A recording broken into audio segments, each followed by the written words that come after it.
what a card, right? What a build-up. Like I was watching Champions League last night. I'm already seeing these fantastic adverts in half-time for Fury Usyk.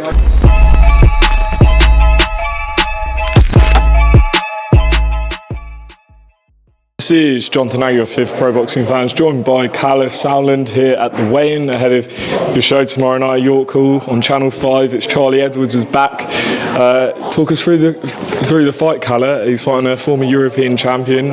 Tough test tomorrow? At bantamweight, when it's a level with champions, former champions, you know it's a tough test. You don't need to look at records. You just look at the fight tomorrow night, live on Channel 5 from the East End, Friday night fights. Charlie Edwards is back on the world stage.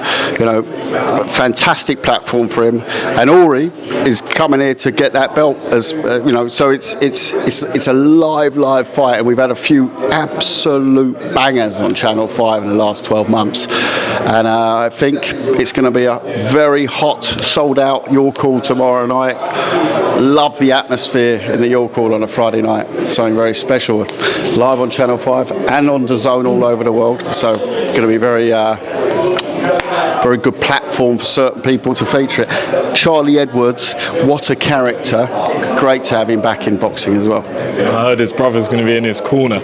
Yeah, that's a dangerous combo, isn't it? That's a dangerous combo.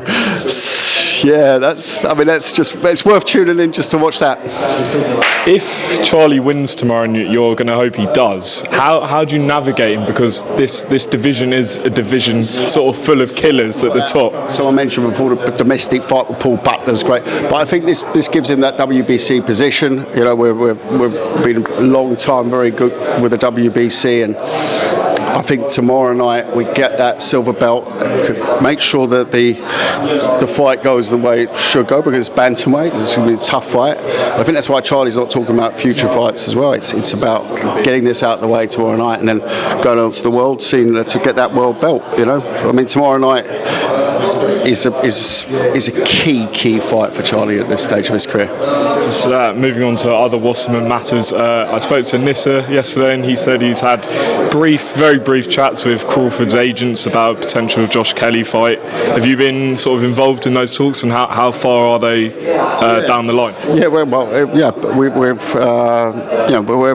good with the people around Terence. I've known Harrison for many years. We just prepared it just in case it was an eventuality. I mean, it looks like they're probably doing Madrimov in the summer, but you've got that situation with Josh Kelly, which is a natural situation. He's been number one WBO since last summer, so he's there and he's ready. He's going to be out shortly in the UK. That's going to be very interesting as well. Can't say more now, but we've got to keep winning. But at the same time, it's there. And I've said before, Josh Kelly's in a great place. You've got, the big boys are fighting down in Saudi at the moment. You've got not much coming through, like as at that level of what could be, let's call it in old school terms, pay-per-view boxers. Josh is very much top of the pecking order when you strip away the big boys. Yeah. And then Chris Eubank Jr. Any names you can give us on who you might be talking to? Not right now. Lots of talks with the Eubanks at the moment, and Team Eubank and Nova Sports. So hopefully imminently. And just two quick ones. Obviously, I have to ask you about the Harlem Eubank situation. Yeah. How far is that down the line with Azim? They did a face-off, but there's no date. There's nothing really announced. I think, to be fair, I think the other side did say they were in advanced discussions. We're at that place. At the same time, it's a great fight to make. But no announcements yet. And the working relationship between you and Ben Shalom, obviously Matchroom have their own issues, but would you say you have a good working relationship with him? We've managed to put on some good dates, and long may that last. So we did two pay-per-views together last year with Eubank Smith and Eubank Smith 2.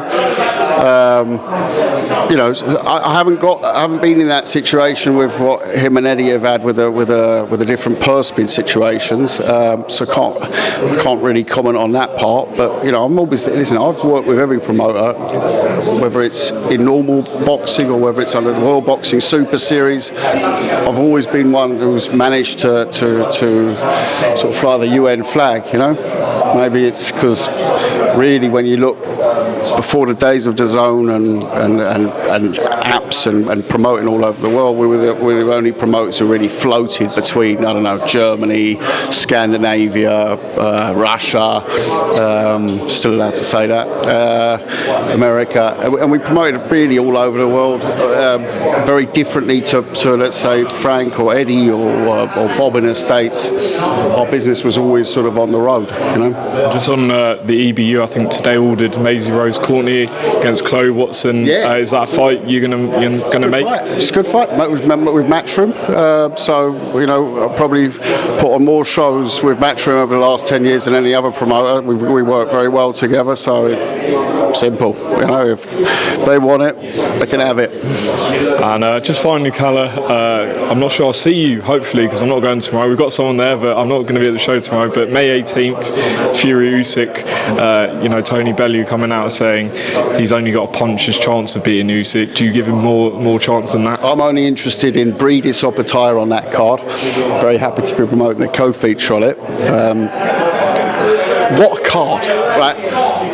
What a build-up. Like I was watching Champions League last night. I'm already seeing these fantastic adverts in half-time for Fury Usyk. I'm just like, yeah, of course I'm going down there. My man Breedis going to be top of the cruiserweights again come May 18th. But we're also going to be sitting there as a fan that night just watching all the great fights. And there's some crackers on the card, but of course you can't look past the big one at the top, you know.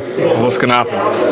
It's weird. I mean, you know, looking at it and the way it pans out down there, we got the co-feature Breedis Opataya. I could fill a stadium with that fight, a stadium. Yeah, and there we are, co-feature. That's why I've got to keep bringing it up because everyone's talking about Fury Usyk. Hey, don't forget Breedis Opataya, because go watch the first fight and understand what you're about to witness on that fight. That is so live. That fight. It's I'm buzzing, as you can tell. And also, just lastly, Derek Chisora said the other day that he's heard that Joshua's next opponent is going to be Hrgovic. Obviously, a guy you used to promote. Is that what you've heard? He's got a contract with the Saudis, so totally makes sense. Great fight. I heard that Joshua would fight the winner of Hrgovic Dubois, which is another great fight. So yeah, I think that's what he said. Yeah. Good luck to him. All right, Kalle, appreciate your time. Tune in tomorrow night on Channel 5 DAZN, and we look forward to a good card. Nice one.